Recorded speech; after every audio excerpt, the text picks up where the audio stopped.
আজ 2024-এর শেষ রাত, আর কিছুক্ষণ পরেই 2025। দেখতে দেখতে আবার আরও একটা বছর কেটে গেল। অনেকেই আছে যাদের এই বছরটা ভালো গেছে, আবার অনেকেই আছে যাদের এই বছরটা একদম ভালো যায়নি। তবে আমার মতে আমি বেশিরভাগটা খারাপই শুনেছি। হোয়াটসঅ্যাপের স্ট্যাটাসে, ফেসবুক, ইনস্টাগ্রামের ফিডে, সব জায়গাতেই কেবল আক্ষেপের আশ্বাস। যদি আমাকে কেউ জিজ্ঞাসা করে এই বছরটা আমার কেমন গেছে, আমি বলবো খুব ভালো গেছে। ঠিক যেরকম এই বছর নতুন মানুষদের সঙ্গে আলাপ হয়েছে, ঠিক পুরনো মানুষগুলো হারিয়ে গেছে। যারা ঠকিয়েছে বা হারিয়ে গেছে তাদেরকে ধন্যবাদ, আমাকে এত বড় একটা শিক্ষা দেওয়ার জন্য, এত স্ট্রং বানাবার জন্য, এত বেশি সাহসী করে তোলার জন্য। আর যারা নতুন করে আমার জীবনে এসেছে বা আমার পাশে থেকে যে আমার দুঃসময়, তাদেরকেও আমার অসংখ্য ধন্যবাদ।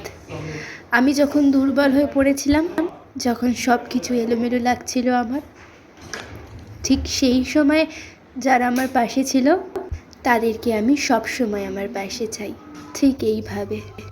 কারণ ছেড়ে যাওয়া বড্ড সোজা, কিন্তু থেকে যাওয়া, পাশে থাকাটা বড্ড কঠিন। সেই ক্ষমতা সবার মধ্যে থাকে না। নতুন বছরে অনেকেই অনেক রেজুলেশন নেয়, আমি এই করব সেই করব, কিন্তু ডিসেম্বর আমাদের দেখায় যে আমরা আসলে কি করতে পেরেছি, কিছু করতে পারি আর না পারি। প্রত্যেকবার করতে পারার আশাটা তো রাখা ভালো, তাই না?